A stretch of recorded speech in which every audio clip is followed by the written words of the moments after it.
네, 안녕하세요. 자, 이제 보실 내용은 개화운동과 근대적 개혁의 추진에 대해서 보도록 하겠습니다. 자, 1876년에 강화도 조약이 체결이 되면서 우리 조선도 문호를 개방하지 않았습니까? 그렇게 되면서 개화적인 사상들이 우리 국내에 유입이 되는 이런 모습을 볼 수 있어요. 그래서 이제 초기 개화파가 이제 1870년대를 중심으로 해서 이제 형성이 되는데, 사실 문호를 개방하기 이전에, 그러니까 1860년대가 되겠죠? 흥선대원군 집권 시기, 그러니까 통상수교 거부 정책이 유행하고 있을 그 시기에도 이미 통상개화론적인 사상가들이 등장을 했었다라는 것도 여러분들이 이해를 하시면 되겠는데, 그래서 1860년대에 통상개화론이 대두가 되는 겁니다. 통상개화론적 사상들이 1860년대에 이미 대두가 되었었어요. 이 통상개화론자들은 대표적인 사람이 어떤 사람들이 있냐면 박규수라든지, 박규수 들어보셨죠? 연암 박지원의 손자가 되겠습니다.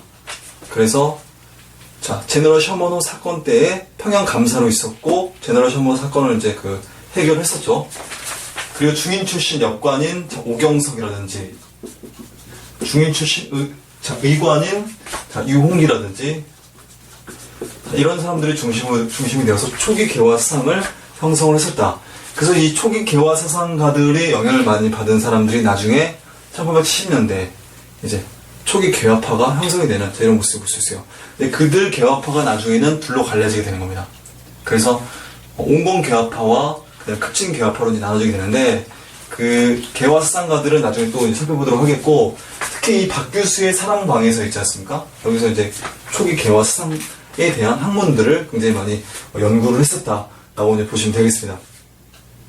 그래서 이들도 마찬가지로 이들이 영향을 주기도 하지만, 그 이전에 이미 18세기 때부터 우리 조선에서 이제 북학사상이 유행하지 않았습니까? 이용후생 학파라고 해서 중상학파, 그러니까 뭐 박지원이라든지 또는 박재가라든지 또 홍대홍이라든지 또는 이덕무라든지 이런 사람들을 중심으로 해서 이제 북학사상, 중상학파적 어떤 실학사상이 이제 유행을 하지 않았습니까? 그래서 그들의 영향을 많이 받은 사람들이 또 이규경이라든지 최한기 이런 사람들도 있는데, 자, 어쨌든 이 통상개화론이 그래서 이제 박지원의 손자 이 박규수를 중심으로 해서 형성이 되었었다라는 걸 여러분들이 이해하시면 되겠고, 국내에는 그래서 이제 북학파 실학사상을 계승한 거잖아요.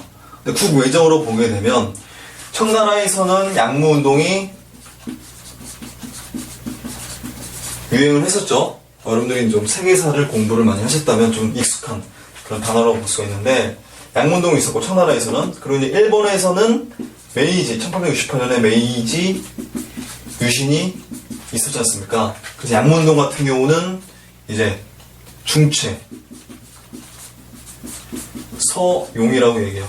중국의 체제를 유지하고 서양의 기술만 받아들이자라고 하는 중체서용. 그리고 이제 메이지 유신 같은 경우는 이제 문명, 개화, 문적 입장을 견지하고 있었어요. 그래서 대표적인 사람이 후쿠자와 유키치라는 사람이거든요. 이 후쿠자와 유키치라는 사람이 이 문명 개화론적 세상을 설파를 하게 되면서, 자, 우리 일본이 개화를 하기 위해서는 서구 문명을 완전히 흡수를 해야 된다라는 내용이에요. 그래서 이제 제도라든지 사상이라든지 또는 기술이라든지 과학기술이라든지 이런 걸 모조리 다 흡수를 하겠다는 얘기예요. 기존에 있었던 자신들의 문화를 다 버리고 서구 문물을 오로지 100% 다 흡수하겠다는 얘기예요. 그래서 이런 메이지 유신과 양무운동이 이제 우리 개화 사상가들에게 영향을 주게 되는데, 나중에 이제 이 양무운동에 영향을 많이 받은 사람들이 나중에 이 개화파들 중에서도 이제 온건 개화파가 이제 이 양무운동에 영향을 많이 받게 되고, 온건 개화파 개화를 하는데 온건하게 개화를 하자라고 하는 게 바로 이 온건 개화파가 되겠고, 좀 급진적으로 개화를 하자라고 하는 게 이 급진 개화파가 되겠죠. 이 급진 개화파들이 이 메이지 유신에 영향을 굉장히 많이 받았다라는 것도 여러분들이 이해를 하시면 되겠습니다. 자, 그래서 이제 그 밑에 보시게 되면 박규수, 오경석, 유홍기하고 나와있죠. 박규수는 양반입니다. 그래서 박지원의 손자로서 청나라를 왕래하면서 개화사상을 가지게 되었었고, 오경석은 역관 출신이라고 설명해드렸었죠. 청을 왕래하며 해국도지, 영환지략과 같은 서적을 국내에 소개하기도 했었습니다. 그래서 그와 관련된 내용이 밑에 각주에 나와 있는데 여러분들이 이걸 읽어보시면 되겠습니다. 자, 그리고 이제 유홍기 같은 경우는 의관이에요. 의관 출신 중인으로서, 중인 출신 의관으로서 김옥균, 박영효, 육일준 등 양반 자제에게 개화상을 교육을 했었다. 그래서 이들이 나중에 어떻게 되는 겁니까? 초기 개화파가 형성이 되는 거예요. 온건이라든지 또는 급진. 여기 3명 있지 않습니까? 자, 김옥균, 박영효는 급진에 들어가게 되고, 육일준 같은 경우는 온건 개화파로 이제 들어가게 된다라고 이제 보시면 되겠습니다. 자, 그래서 열강의 군사적 침략을 피하기 위해서 문호 개방이 필요하다고 주장을 했었고, 나중에 1876년에 개항을 하는데 영향을 주기도 했었다라는 게 바로 이런 통상개화론적 사상이다 라고 여러분들이 이해하시면 되겠습니다. 자, 설명해드렸던 내용을 그대로 또 보시게 되면, 자, 개혁화 형성과 성장, 이거 반복되는 내용이에요. 자, 박규수, 오경석, 유홍기의 지도 아래 신사상을 습득한 개혁화가 형성됐다. 대표적인 인물이 김옥균, 김윤식, 자, 박영효, 홍영식, 서광범, 육일준, 김홍집 등이 있었는데 굉장히 많은 사람들이죠. 자, 이 사람들 중에서 급진이 있고 온건이 있어요. 여러분들이 이걸 또 구분을 하실 수가 있어야 됩니다. 그래서 이제 김옥균 같은 경우는 급진에 들어가고, 김윤식 같은 경우는 온건, 박영효는 급진, 홍영식은 급진, 서광범 급진, 육일준 온건, 김홍집 온건. 자, 이런 식으로 여러분들이 구분하셔야 되는데, 자, 그 밑에 보시게 되면, 자, 이 온건 개화파들은 이게 사대당이라고 얘기해요. 사대당, 수구당이라고 얘기하고, 그리고 이제 개혁당이라고 얘기합니다. 개혁당 또는 독립당이라고 얘기하는데, 이들이 나중에 갈등과 대립을 하게 되는 거예요. 그래서 이제 사대당 같은 경우 대표적인 사람이 누가 있다고 했습니까? 김윤식이라든지 또는 윤중이라든지 또는 육일준이라든지 이런 사람들이 이제 사대당에 들어가게 되는 거고, 그 다음에 개혁당 같은 경우는 갑신정변에 나중에 갑신정변에 대해서는 또 설명해 드릴 건데, 김옥균이라든지 또는 서광범이라든지 또는 홍영식이라든지, 자, 이런 사람도 있어요. 뭐 박영효라든지, 자, 이런 사람들이 대표적인 급진개혁파 세력이다라고 여러분들이 이해하시면 되겠습니다. 자, 그래서 개혁 모델을 보시게 되면, 자, 온건개혁파들은 어떻습니까? 사대당은 어떻습니까? 청이 악무운동의 영향을 받았다고 설명해드렸었죠. 그리고 이제 급진개혁파는 일본의 메이지 유신의 영향을 많이 받았었는데, 온건개혁파들은 이제 동도서기와 중국의 중체서용이 좀 비슷하다, 유사하다라고 보시면 돼요. 동양의 돈은 유지시키고 서양의 기술만 받아들이자. 중체서용은 어떻습니까? 중국의 체제를 유지시키고 서양의 기술만, 과학기술만 또 받아들이자 라는 그런 내용이잖아요. 이 동도서기론적 관점이었었고, 개혁당 같은 경우는, 자, 문명 개화론적 입장이 있었어요. 아까도 이것도 설명해드렸었던 내용인데, 자, 동도서기와 문명 개화론이었었다. 그래서 개혁 내용을 보게 되면 유교적 전통 문화를 유지하면서 서양 과학기술 수용. 자, 급진개혁파는 서양의 과학기술뿐 아니라 사상과 제도도 이제 수용하게 된다. 정치 성향을 보시게 되면 친청 4대 정책이에요. 이거는 친청이에요. 친청 4대. 큰 나라를 섬기겠다, 중국을 섬기겠다, 뭐 이런 약간 의식이 있었다고 보시면 되고, 개혁당 같은 경우는 좀 자주적이었어요. 이 자주적인 독립국가를 수립하기 위해서 청나라를 이제 배경을 하고 청나라에 굉장히 반대했었던 그런 입장이라고 보시면 돼요. 그리고 나중에는 갑신정변에 주역이 되기도 했었다라는 것도 여러분들이 이해하시면 되겠습니다. 이 갑신정변은 나중에 뒷부분에서 또 설명해 드릴 건데, 어쨌든 자, 이런 식의 주역이 있었다라는 걸 이해하시면 되겠습니다. 자, 왼쪽에 뭐 동도서기론이 있고, 그 다음에 문명개화론이 있는데, 여러분들이 이거 읽어보시면 되겠습니다. 자, 여기까지 뭐 간단하게 봤었고요. 그 다음 페이지를 보도록 하겠습니다. 자, 그 다음 페이지 보시게 되면 정부의 개화정책 추진이 나와있죠? 자, 이렇게 사대당과 개혁당이 이렇게 나눠지게 되는데도 불구하고, 개화당, 그러니까 개혁당이 아니라 개화당이죠? 이 개화당 또는 이 독립당이라고 얘기해요. 또는 이 수구다. 자, 이렇게 나눠지는데, 정부에서도 적극적인 개화 정책을 추진하기 위해서, 자, 이제 먼저 우리보다 앞서 메이지 유신을 통해서 근대적 개혁에 이제 앞장섰던 일본의 이제 사절단을 파견하게 되는 이런 모습을 볼 수 있어요. 그래서 수신사를 파견하게 되는 겁니다. 사실 우리 조선은 일본에 수신사가 아니라 우리 문물을 전해준다는 의미의 통신사를 파견하지 않았습니까? 임진왜란 이후에 정기적으로 부정기적으로. 자, 일본에서 이제 내부적으로 이제 정권이 교체되거나 했을 때 이제 그 승인을 받기 위해서 통신사를 요청을 해요. 그럼 우리나라 이 통신사설단이 이제 일본에 가서 이제 융숭한 대접을 받고 돌아오기도 하고 뭐 이런 경우가 있었잖아요. 자, 그런데 이제는 이제 상황이 이제 역전이 되었었어요. 일본이 먼저 문물을 받아들여서 개화를 했기 때문에 우리가 이제 배우러 가는 입장이에요. 그래서 수신사라는 표현을 쓰게 된 겁니다.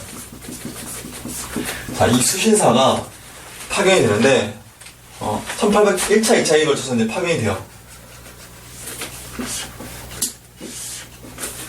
1차 수신사로, 그래서 이제 김기수를 중심으로 해서 1차 수신사가 파견이 되었어요. 이거 강화도 조약 체결이 된 바로 그 해 1876년에 김기수가 이제 갔다 와서 기획문을 하나 작성을 해요. 그 기획문이 뭐냐면 일동 기후라는 기획문이 있었다라는 걸 이해하시면 되겠고, 그 다음에 2차 수신사로 파견이 되는 겁니다. 또 파견이 돼요. 이때는 김홍집 옹건입니까? 급진입니까? 이 사람 옹건이었었죠? 온건 계합하로서 1880년에 자, 일본에 갔다 와요. 그래서 일본에 머무르고 있었던 외교관이었던 황춘센이 쓴 조선책략, 요 조선책략을 김홍집이 받아서 이제 국내로 유입을 했었다라고 앞 시간에서 설명해드렸지 않습니까? 그래서 이제 조선책략. 자, 중국이 아니라 우리 조선이 러시아를 막기 위해서는 중국과 친하고, 그다음 일본과 결속을 다지고, 그다음에 미국과 연대를 해야만이, 자, 러시아 세력을 이제 격퇴할 수 있다라고 하는, 자, 이 조선 반도의 계책이라고 보시면 돼요. 계책과 이제 책략이라고 보시면 돼요. 계책과 방략이라고 보시면 돼요. 그래서 이 조선 책략이 국내로 유입이 되는데, 그래서 고종 임금이 전국의 유생들에게 이 조선 책략을 복사를 해서 이제 배포를 하게 되는데, 거기에 이제 등불처럼 이제 일어난 그 유생들이 있었죠. 그래서 영남 만인소가 영남 지역에 10,000명이 상소를 올리게 돼요. 뭐 이만손이라는 사람을 중심으로 해서 이제 10,000명이 상소를 올리게 되고, 홍제학이라는 사람을 중심으로 해서 이제 뭐 척사소를 올리게 되는 이런 모습도 이제 볼 수 있는데, 뒷부분에서 이제 설명해 드릴 거예요. 어쨌든 국내적으로 이 조선 책략이 유포가 되면서 반발하는 세력들도 있었다라는 것도 여러분들이 참고적으로 이해하시면 되겠습니다. 자, 이런 수신사가 파견이 되었었고, 그리고 나서 이제 조사시찰단이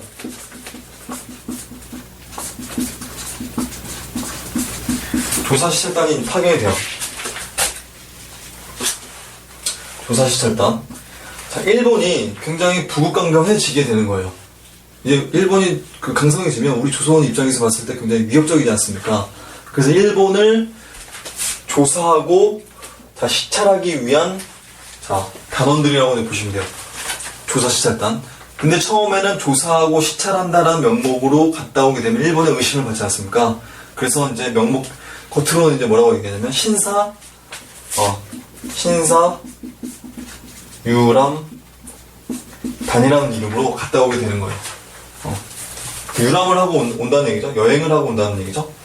근데 실상은 조사하고 시찰하는 게 주 임무였었다라는 걸 이해하시면 되겠습니다. 그래서 홍영식이라든지 박정양, 어윤중, 자, 이런 사람들이 고종의 밀명, 그러니까 서계를 받고 비밀리에 출발했었습니다. 그래서 일본의 정세를 파악을 하고, 자, 이들이 1881년이요. 일본의 정세를 파악을 하고, 자, 이와 관련된 보고서를 국왕에게 제출을 하기도 했었다라는 걸 여러분들이 이해하시면 되겠습니다. 그래서 정부의 개화 정책을 뒷받침했었다. 자, 그리고 이제 영사사가 되겠는데요. 영사사도 마찬가지로 1881년에 자, 파견이 돼요. 김윤식을 중심으로 한 옹공개화파 세력들이 갔다 오게 되는 겁니다. 자, 영선사. 자, 김윤식을 중심으로 한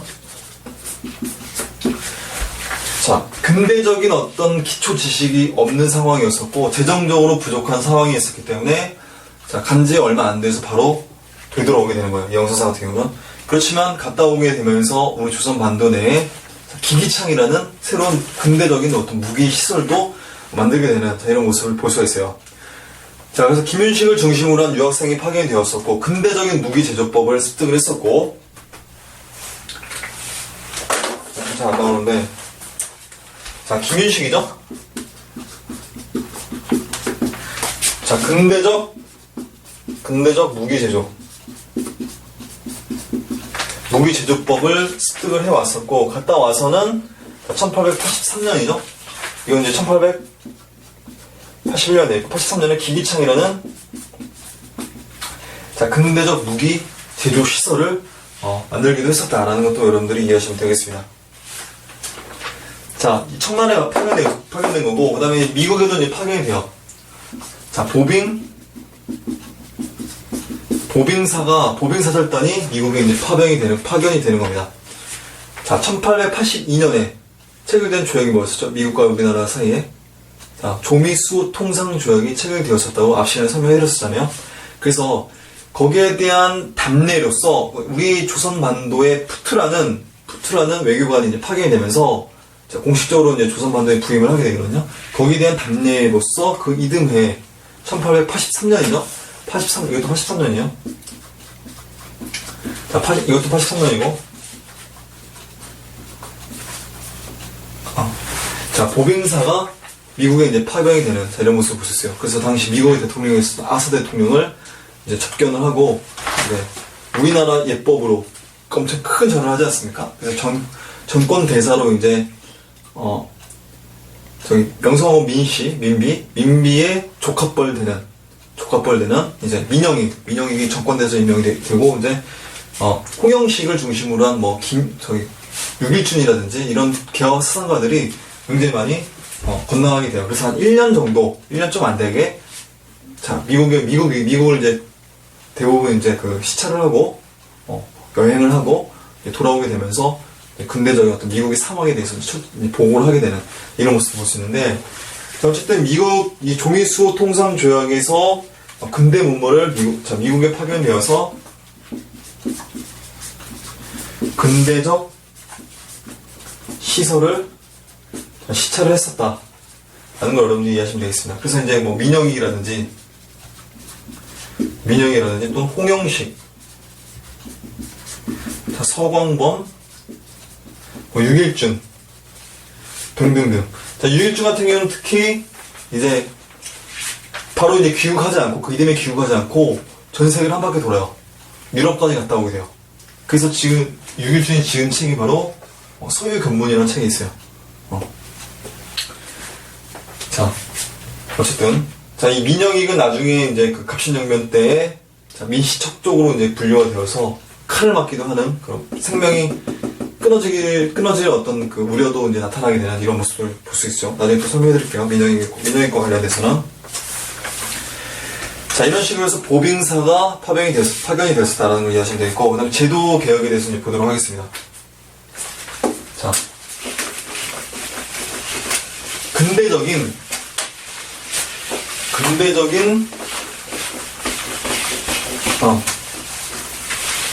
방법으로 이제 제도 개혁이 이제 나타나게 되는 거예요. 그래서 관제가 이제 개혁이 되는 겁니다. 그래서 통리기무아문이 설치가 돼요. 통리기무아문이 설치가 된다. 자, 이게 뭐 하는 기무냐면, 통리기무아문은 근대적 개혁을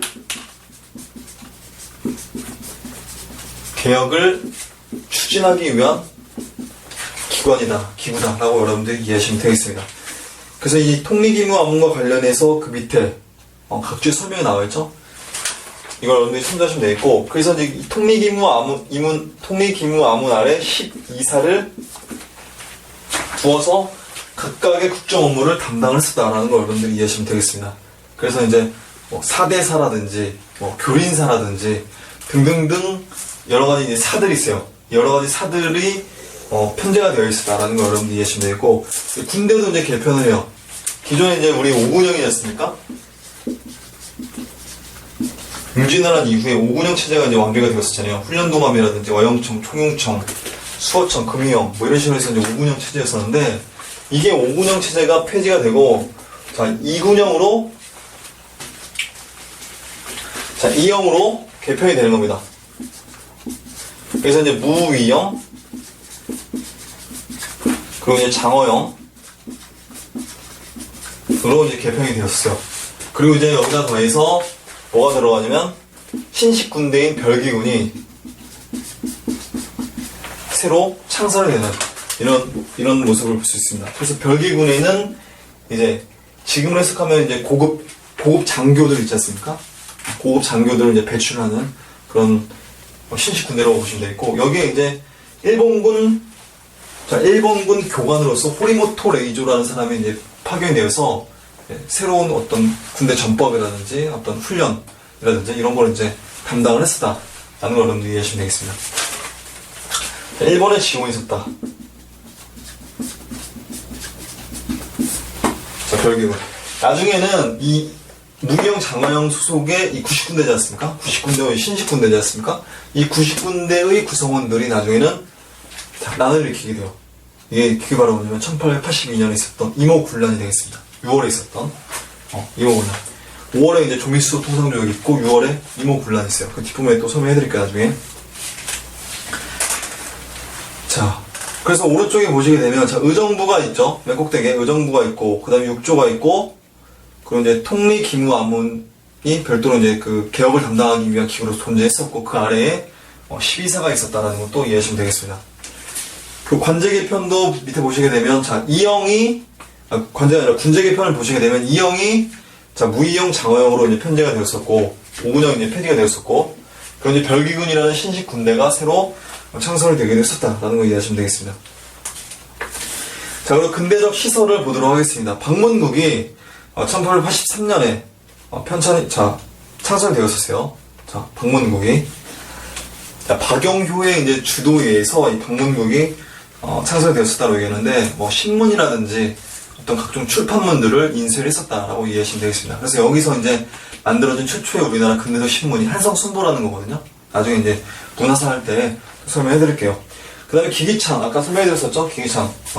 저기 명성사 갔다 오면서 1884년도에 3년도에 무기 제조 시설로 만들어지게 되는 이런 모습을 볼 수 있었고, 그 다음에 이제 화폐를 주조하기 위한 전환국이 1883년에 만들어지게 되었다라는 거 이해하시면 되겠습니다. 여기서 이제 뭐 당오전이라든지 뭐 백동화라든지 뭐 이런 화폐들이 만들어지게 되면서 굉장히 어떤 좀 화폐 질서가 좀 문란해지는 이런 모습들도, 이런 안 좋은 모습들도 나중에 또 볼 수 있습니다.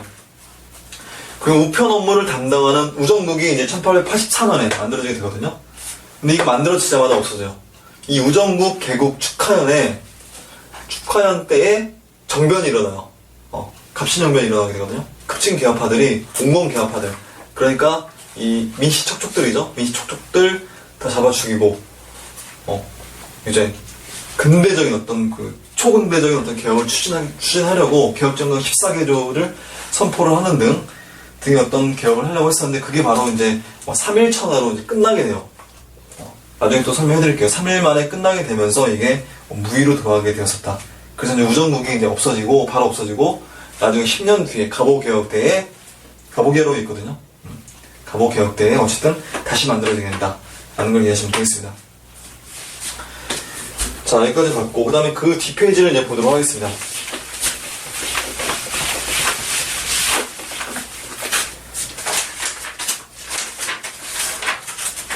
자, 이제 보실 내용은 개화정책 추진에 대한 반발에 대해 보도록 하겠습니다. 앞서 우리가 개화사상, 그리고 이제 정부의 어떤 개화정책, 이런 거에 대해서 이제 설명해드렸지 않습니까? 그래서 이제 급진 개화파가 있었고, 옹공 개화파가 있었는데, 그들끼리 어떤 그 대립과 갈등, 이런 것도 이제 나타나게 되는데, 사실 이러한 개화 사상조차도 거부하는 세력들이 바로 이 위정척사 사상가들이라고 보시면 돼요. 그래서 그들을 중심으로 해서 위정척사 운동이 이 개화 사상을 완전히 거부를 하게 되는 거예요. 위정척사 운동이 열렬하게 이제 전개가 되는 이런 모습을 볼 수 있어요. 그러니까 바른 것을 세우고 사악한 것을 배척한다는 얘기예요. 개화적 마인드는 무조건 사악한 거예요. 그리고 이제 위정, 바른 것은 이제 성리학적 가치관 있지 않습니까? 이런 우리의 전통적인 성리학 가치관을 이제 세우고 사악한 걸 배척한다는 얘기인데, 그래서 1860년대에 어떤 사건이 있었습니까? 1866년도에 특히 병인 양요가 있었죠. 프랑스 함대가 우리 강원 앞바다를 쳐들어온 사건이 있었잖아요. 그래서 이러한 사건들을 지켜보게 되면서 자, 이들이 위정척사 사상가들이 위정척사파라고 얘기하죠. 위정척사파들이 통상을 거부하는 통상 거부 운동을 전개를 해 나가게 되는 거예요. 1860년대는 자, 통상 반대 운동을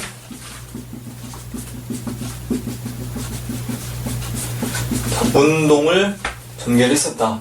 자, 어떤 사상적 배경을 가지고 했었냐면 척화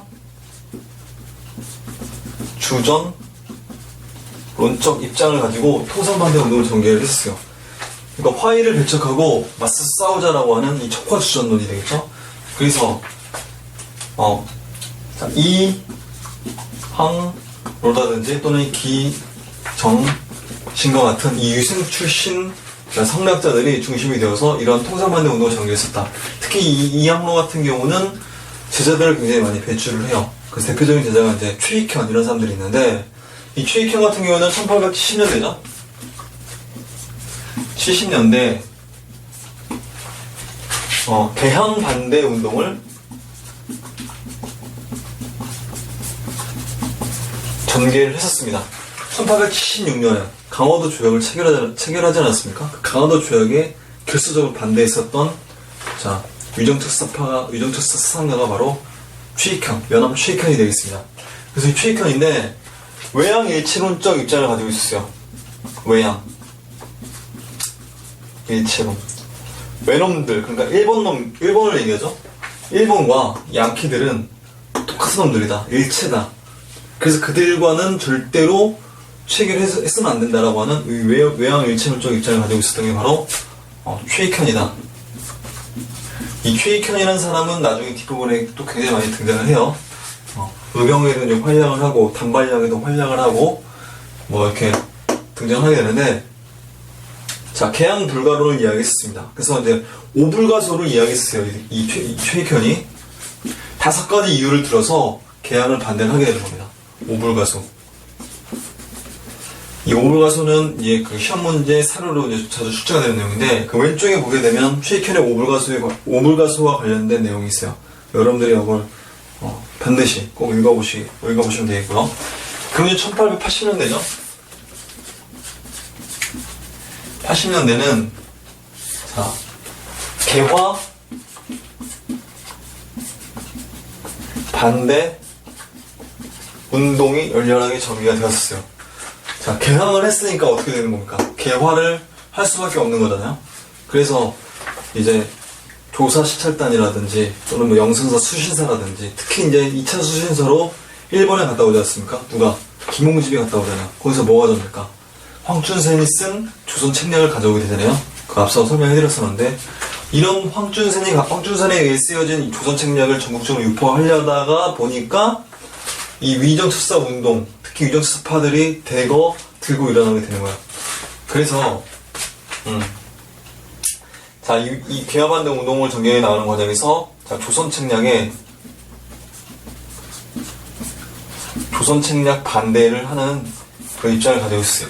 대표적인 사람이 뭐 이만손이라든지 또는 홍재학 이런 사람들이 있습니다.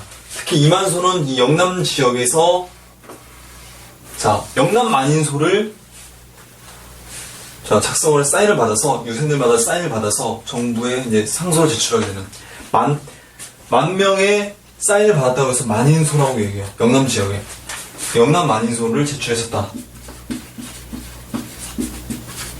만인소. 그리고 이제 홍제학 같은 경우는 자, 만원 척사소라고 얘기합니다. 자, 만원 척사소. 척사소를 자, 정부에게 상소를 올렸다라고 이제 이해하시면 되겠는데, 관동 지역을 대표했다라고 얘기하는 이 홍제학 같은 경우는 이 만원 척사소를 잘못 올렸다가 자, 서소문 밖에서 이제 고종의 노여움을 사서 응지처참당하는 이런 그 안타까운 모습도 이제 나타났었죠.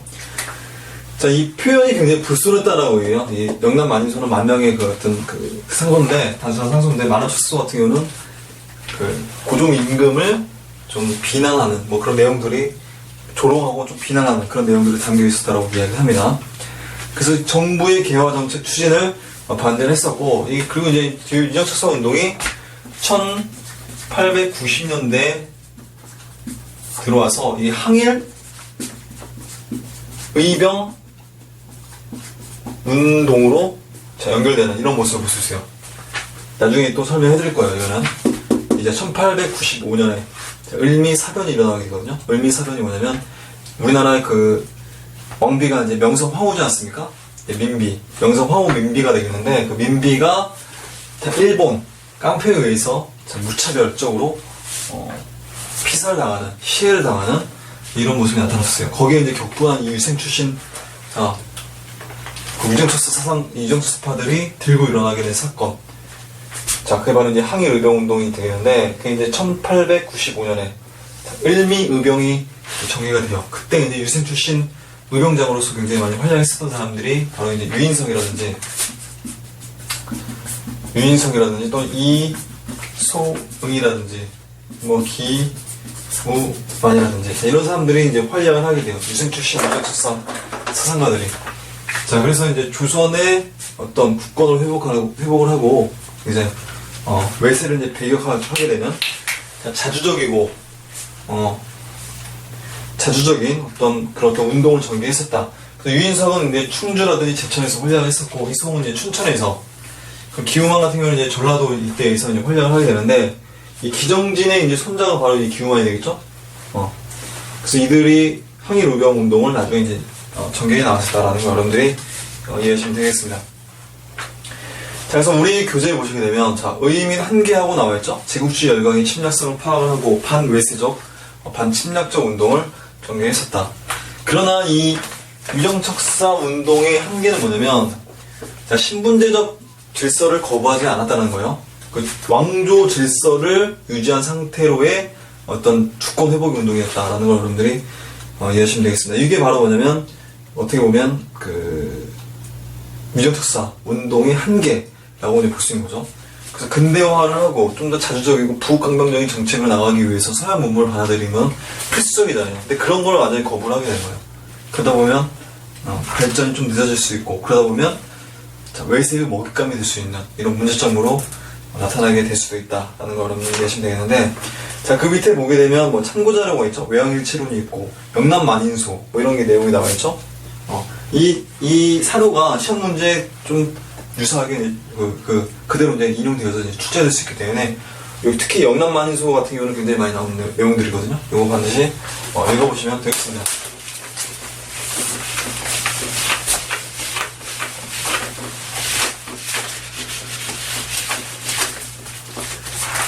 자, 그 다음 페이지 보도록 하겠습니다. 자, 이제 보실 내용은 이모곤란에 대해서 보도록 하겠습니다. 자, 1882년에, 그러니까 이모년에 90군데가 난을 일으킨 사건, 이게 바로 이모곤란이라고 여러분들이 이해하시면 되겠습니다. 1882년 6월의 상황이 되겠고요. 1882년은 굉장히 많은 사건들, 그리고 이제 사고들 뭐 이런 게 있었다고 여러분들이 이해하시면 되겠는데, 82년 5월에 조미수호 통상조약이 체결이 되고요. 그리고 82년 6월에 이모곤란이 일어나게 되고요. 이모곤란과 관련된 일본과 조약, 그게 바로 이제 제물포 조약이 되겠는데, 제물포 조약이 7월에 체결되고요. 그리고 이제 8월에 중국 청나라와 주청 상민 수륙 무역 장정이라고 하는 이 조약이 체결이 된다라는 걸 여러분들이 이해하시면 되겠습니다. 자, 이모곤란의 배경에 대해서 이제 보시게 되면, 자, 뭐라고 되겠습니까? 일본의 경제적 침투가 있었고, 그 다음에 정부의 개화정책 추진이 있었죠. 그래서 이모곤란이 되겠는데,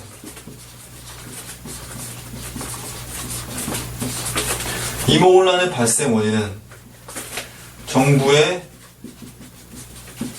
개화 추진 그리고 있었고, 그리고 이제 일본의 경제적 침투 이런 게 원인이 되었었는데, 보다 직접적인 원인이 있었어요. 그게 뭐냐면 90군데에 대한 차별. 90군데 차별이 가장 직접적인 원인이었다라고 여러분들이 이해하시면 되겠는데, 이 90군데를 우리가 뭐라고 합니까? 2형이라고 얘기하죠? 2형. 그러니까 5군형 체제에서 2형으로 바뀌었잖아요. 5군형에서 2형으로 바뀌고, 그러다 더해서 뭐가 생겼습니까? 별기군이 생겼잖아요. 정부가 이제 개항하게 되면서 1880년대 그 무렵에 이제 개화 정책을 추진하지 않습니까? 통리기무암원도 설치를 하고, 그 통리기무암원과 관련돼서 또 이제 그 군제도 이제 개편하고, 앞전에 우리가 설명해드렸었죠? 별기군을 설치하게 되는데, 이 별기군을 굉장히 우대를 하게 되는 거야.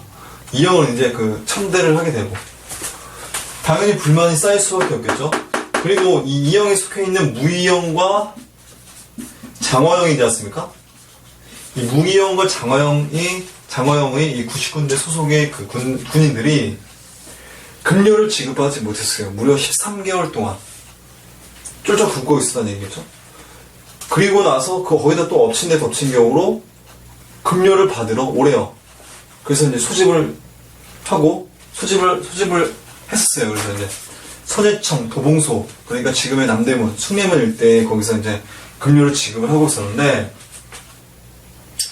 자, 쌀을 받아서 이제 갔습니다. 집으로 가서 쌀을 받아서 와서 보니까 쌀에 이제 모래가 섞여 있다거나 쌀겨가 섞여 있다거나, 또는 뭐 물에 불어서 도저히 이거 먹을 수가 없는 쌀을 먹으라고 이제 처먹으라고 이제 주게 되는 거예요. 자, 이들 안 그래도 90군데 이 별기군에 대해서 어떤 차별의식이 있었고, 굉장히 어떤 불만이 안 그래도 좀 쌓이고 있었던 그런 상황이 있었는데, 일본의 경제적 침투도 있었고, 그래서 정부의 개화정책 추진에 대해서 굉장히 반발이 심했던 집단들이 바로 이들이라고 보시면 돼요. 근데 이 정부의 개화정책 추진과 반대 세력에 있었던 사람이 바로 흥선대원군이었습니까? 그래서 이들이 90군데들이 자, 도봉소에서 이제 관리자를 집단 구타를 하게 돼요. 구타를 하게 되고, 이 사건을 수습하는 과정에서 이제 선유청 도봉소를 누가 이제 총책임을 지고 있었냐면 이 민겸호거든요. 민겸호. 민씨 척족 출신이에요. 민겸호인데, 이 민겸호가 도봉소에서 난동을 피운 이 90군데에 대한 어떤 체포령이 떨어지게 되면서 이들 90군데들이 반란을 일으키게 되는 겁니다. 그래서 이제 민씨 척족들 딱 잡아 죽이고, 이제 일본군, 이 별기군의 군사 교관이었던 호리모토 레이조라는 사람이 있어요. 이 사람도 이제 잡아 죽이게 돼요. 죽이게 되고 흥선대원군을 찾아가요. 자, 우리의 어떤 총대장이 되어주십시오 라고 하니까 흥선대원군이 이제 사양을 하죠. 사양을 하면서 뒤에서 이제 은밀하게 이 90군데들을 지원을 하게 되면서 이제 밀어주는 이런 모습을 볼 수 있어요. 그리고 이제 이 90군데들이 또 이제 이 90군데들의 적이 누구였냐면 민비가 되겠습니다. 민비가 이제 개화정책 추진하게 되면서 이들을 완전 홀대한 거잖아요. 그래서 민비를 잡아 죽이기 위해서 이제 민비 체포령이 이제 내려지게 되는데, 민비가 이제 궁녀복으로 이제 갈아입고 변복을 하고 이제 충성스러운 신복이 있어요. 이 홍계훈이라고. 이 홍계훈의 등에 업혀서 이제 도망을 가게 되는 겁니다. 자, 충청북도 충주 장원까지 이제 엄청난 속도로 이제 도망을 가게 돼요. 그래서 이제 어쨌든 민비를 생포하지 못하고 잡아들이지 못하고 민비를 이제 놓치게 되는 거죠. 민비가 어떻게 보면 좀 행방불명이 된 거잖아요. 그래서 어쨌든 이 이모곤란이 일어나고 나서 고종 임금은 어쩔 수 없이 자기 아버지 흥선대원군에게 권력을 다시 넘기는 이런 모습이 또 나타날 수밖에 없었어요. 문제의 사태를 해결해야 되지 않습니까?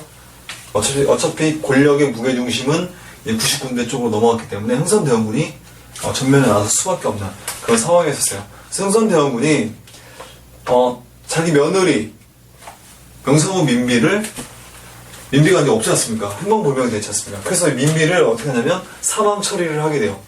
사망 처리를 하게 되고 국장을 치르게 되는 겁니다. 장례를 치르게 돼요. 그래서 우리 교재에 뭐라고 되어 있습니까? 국장 도감을 설치하여 왕비를 국장을 치르게 했고, 이런 어떤 문제가 나타났었어요. 아니, 명성황 민비는 멀쩡하게 살아있는데 이미 장례를 치러버리게 되는 그런 상황이 발생되는 거죠. 어쨌든 흥선대원군이 이 90군데들의 어떤 추대에 의해서 권력을 잡았습니다. 흥선대원군이 기존에 가지고 있었던 생각은 뭐였습니까? 통상수교 거부, 어떤 그 외세에 대한 어떤 그 결연한 어떤 그런 의지를 가지고 있었지 않습니까? 그래서 기존의 개화 정책을 완전히 뒤집는 그런 어떤 독고적인 개혁을 또 단행을 하게 돼요. 그래서 기존에 이영이 있었습니까? 이영? 무이영 장어영을 다시 격상을 시켜서 5군영으로, 원래 처음에 5군영이었다가 5군영에서 2영으로 들어왔는데 다시 흥선대원군이 5군영을 다시 부활을 시켜요. 그리고 이제 3군부도 이제 부활을 하게 되는 이런 모습을 볼 수가 있습니다. 아시겠죠? 그리고 별기군은 당연히 이제 폐지를 시켰고, 자, 이런 식으로 해서 군사적인 개혁을 단행을 했었다라는 걸 여러분들이 이해하시면 되겠습니다. 그리고 이제 개혁을 담당했었던 기구가 뭐였었죠? 개화 담당 기구가 이제 통리기무암원이었었잖아요. 이 통리기무암원도, 통리기무암원도 협파를 하게 되는, 이게 바로 이제 흥선대원군의 이모군란 이후의 정책이었었다라는 걸 여러분들이 이해하시면 되겠습니다. 자, 그런데 명성황 민비가 충주 장원에서 이제 칼을 가지고 있었어요. 그래서 자기 신복이었었던, 자기 척족이었었던 민태호에게 이제 원래 청나라의 영선사로 가 있었던 그 김윤식이라는 사람이 있었거든요. 옹공여파? 김윤식. 영선사로 이제 가 있었는데, 이 김윤식에게 전보를 때려가지고, 이제, 명나라 아니라, 청나라의 실권자였었던 그 위안스카이, 원색에게 이야기를 해서, 이제, 조선에서의 상황을 이제 일러바치게 되는 겁니다. 그러니까 외세를, 자기 어떤 권력을 되찾기 위해서 외세, 그러니까 청나라를 끌어들이게 되는 셈이죠. 명성황 민비가. 청나라를 끌어들여서 청나라 군대, 3,000명이 파병이 되어서, 이 이모군란을 진압을 하게 되는 겁니다. 순식간에. 한 달 만에 진압이 되고, 죽었던 명성황후가 유유히 한 달 만에 살아서 궁궐로 돌아오게 되고, 정권을 잡고 있었던 흥선대원군은 다시 어떻게 되는 겁니까? 다시 권력을 잃고 청나라로 납치가 돼요. 청나라 납치가 된다. 이게 바로 이모군란의 사건이었다. 그래서 이모군란이, 최종적으로는 성공하지 못했었다라는 걸 여러분들이 이해하시면 되겠습니다.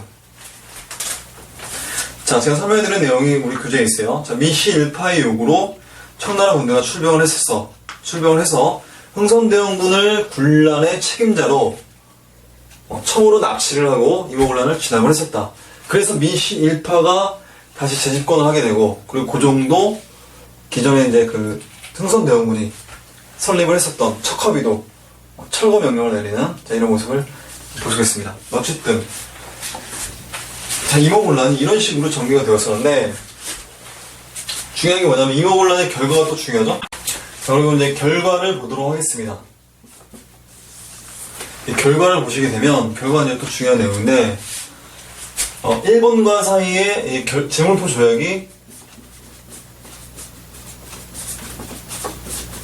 제물포 조약이 체결이 돼요. 일본군 공사관이 이제 불타지 않았습니까? 일본 공사관이 불탔고, 그 일본군 교관 호리모토 레이저라는 사람이 이제 피살당하지 않았습니까? 그리고 여러 일본인들도 희생을 당하게 되고, 그래서 이 일본이 조선 정부의 강력한 항의와 이제 협박을 통해서 이제 불평등 조약이 또 체결되는 거예요. 제물포 조약이 체결되는데 어떤 내용이 들어가냐면,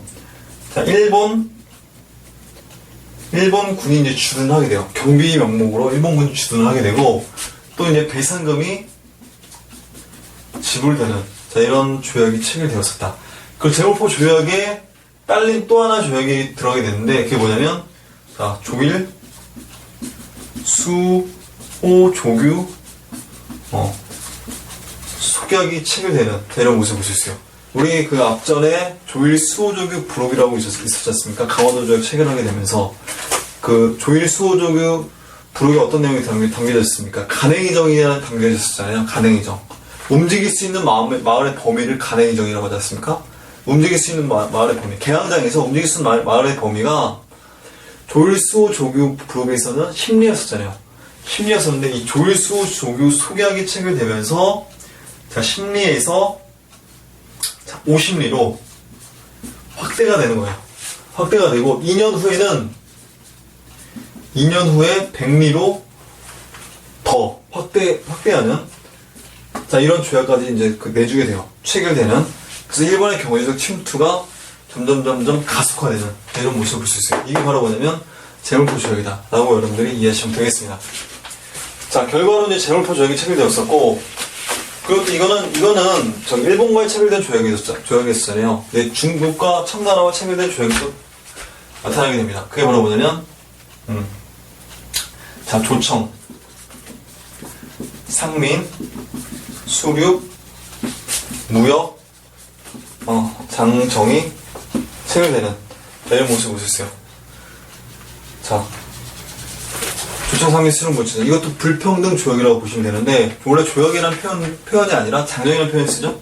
그러니까 상국이 아래 국가에게 일방적으로 통보를 하는 뭐 이런 식의 어떤 그 약속이라고 보시면 돼요. 조약은 어떤 대등한 국가 사이에 맺어지는 그 약정이라고 보시면 되는데 이거는 장정이잖아요. 장정이기 때문에 우리가 이제 조선의 청나라의 어떤 석방국이라는 그런 이미지를 담고 있는 그런 어떤 용어 선택이다라고 여러분들이 이해하시면 되겠는데 일단 청나라의 내정 간섭이 점점 심해지게 되죠.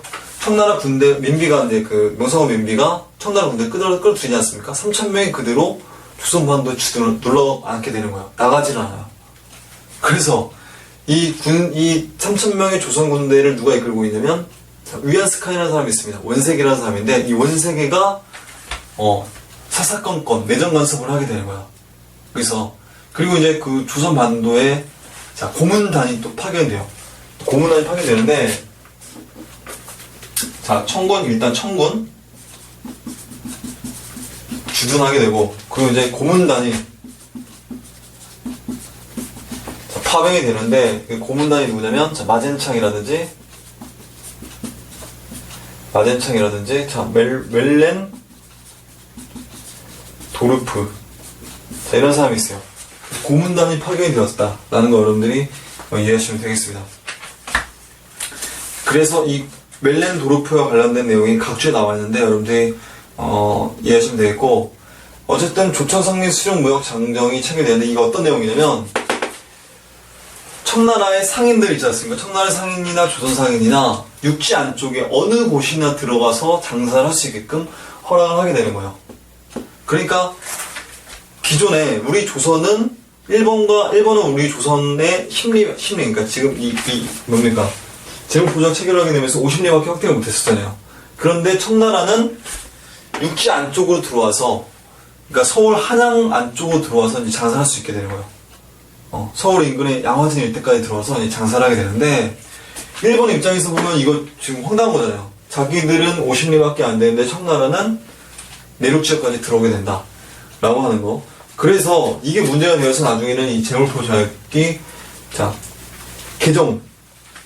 조일통상장정으로 나중에 또 1883년에 개정되는 이런 모습을 볼 수 있어요. 이건 나중에 또 설명해 드릴 거예요. 어쨌든 내지 통상권을 주었다. 청상인에게 통상 특권을 허용했다. 그래서 내륙 통상을 허용하는 이런 모습을 볼 수 있어요. 이게 바로 뭐냐면 이거 잘못했는데 자 내지 통상을 허용했다.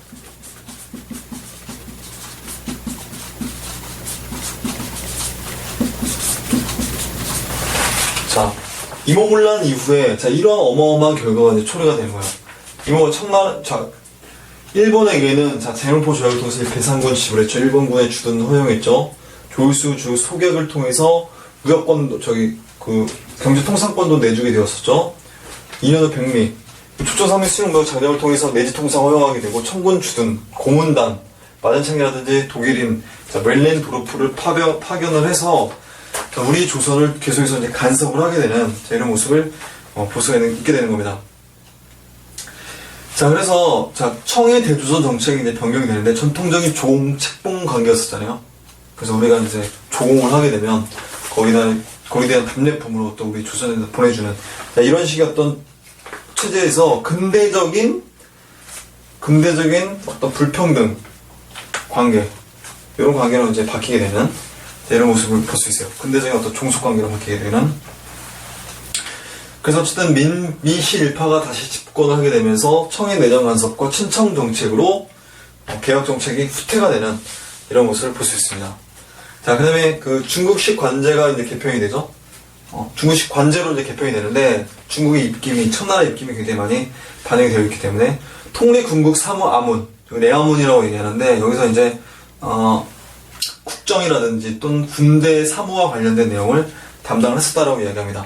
그 통리교섭 통상 사무아문은 이제 외아문이라고 얘기하는데, 여기서 이제, 외교 통상과 관련된 업무를 담당했었다고 얘기합니다. 자, 군제도 다시 개편을 해요. 그래서 이제 친군형, 친군 좌영, 친군 우영, 친군 이런 식으로 해서 이제 5개의 이 친군형이 있었다.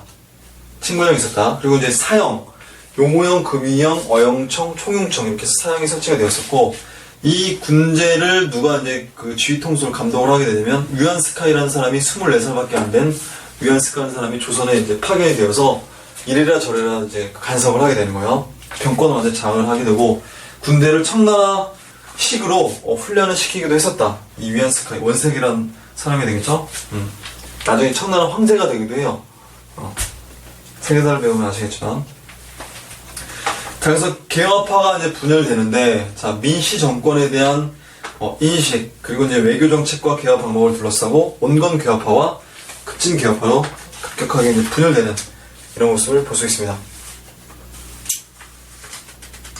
자, 오른쪽에 재물포조약의 결과가 나와 있었고, 그다음 조청상민 수중무역장전 체결의 결과가 나와 있는데, 여기서 이제 중요한 내용이 뭐냐면, 자, 재물포조약의 결과에 보게 되면, 자, 배안의 태극기를 처음 사용했다고 되어 있죠. 이 태극기가 처음 사용된 게 아니라 이게 이제 학설에 또 바뀌었어요. 그래서 이제 조미수호 통상조약 때에 이제 이응준이라는 사람이 태극기를 처음 만들어서, 그때 처음 이제 미국과 이제 체결될 때, 그때 이제 처음 태극기가 사용되었다라고 얼마 전에, 몇 해 전에 이제 발표가 되었었습니다. 그래서 이게 이제 좀 틀린 내용인데, 그 밑에 보면 이제 조선에 대한 청의 종주권을 명시하였고, 일본보다 늦게 통상하게 된 청은 더 유리한 조건으로 조선과 통상관계를 갖게 되었다. 청일 전쟁이 일어날 때까지 일본과 대등한 수준으로 올라섰으며, 나중에 청일 전쟁이 1894년에 일어나게 되거든요. 그때까지 청나라가 일본을 추격하는 입장이에요. 청나라가 먼저 조선과 무역을 했었던 게 아니기 때문에, 무역을 본격적으로 했었던 게 아니기 때문에, 일본과 무역을 본격적으로 하는 과정에서 경제 침탈행위가 일본에게 먼저 빠져나왔었던 거예요. 이걸 여러분들이 참고적으로 더 하나 이해하실 필요가 있습니다. 자, 멜렌드로프와 관련된 내용은 이제 밑에 각주 설명을 여러분들이 읽어보시면 되겠고, 자, 그 다음 페이지를 보도록 하겠습니다. 자, 이런 이모곤란의 의의를 보도록 하겠습니다. 국내정치 개혁의 필요성이 있었고, 외세와의 투쟁 필요성이 자각을 했었고, 자, 새로운 격변의 시대를 여는 발화점 역할을 했었다. 자, 도시 하층민들이 향촌 조직과 군대 조직 등 계획적, 조직적으로 세력을 규합하여 발전시켰던 대규모 사회운동이었었다. 자, 이런 한계는 도시 하층민들의 정치 조직과 의식이 한계가 있었다. 자, 정치적 체력 집단이 미형성되었었고, 이데올로기가 부재가 있었다. 자, 이 1882년이죠? 1882년에는 여러 사건들이 많았다고 했잖아요. 자, 5월에 조미수호 통상조약이 있었고, 6월에 이모 군란이 있었고, 그다음 7월에 재물포 조약이 있었고, 8월에 조청 상민 수령무역 장정이 있었고, 자, 이런 식으로 해서 1882년대 5, 6, 7, 8월에 각각에 일어났었던 사건들을 순서별로 좀 알아두실 필요도 있다라는 걸 이해하시면 되겠습니다. 자, 재물포 조약의 내용을 여러분들이 읽어보세요. 배상금 지불하고 뭐 일본군 상주시킨다 뭐 이런 내용이 담겨 있다라고 보시면 되겠습니다. 자, 이모군란은 말씀드린 대로 90군데의 반란이었었고 한 달 만에 실패로 돌아가게 되었고 후선대원 민비간의 청나라를 끌어들이고 나서 이제 흥선대원군이 청나라로 납치가 되면서 마무리가 되었고, 자, 조총상민 수료무역 장정이 체결되었고, 일본 같은 경우는 대원포 조약이 체결되었다라는 거. 그리고 이제 조선에 대한 어떤 내정 간섭이라든지 경제적인 어떤 침탈 과정이 굉장히 극심하게 이제 나타나는 이런 모습을 볼 수 있어요. 그러니까 이거에 이 이모군란을 통해서 알 수 있는 게 뭐냐면 외세를 끌어들이면 안 되고, 그리고 또 이제 외세에 너무 의존하면 결과적으로 나중에 큰 문제가 발생하는구나 라는 걸 이제 결정적으로 이해하실 필요가 있다는 거죠.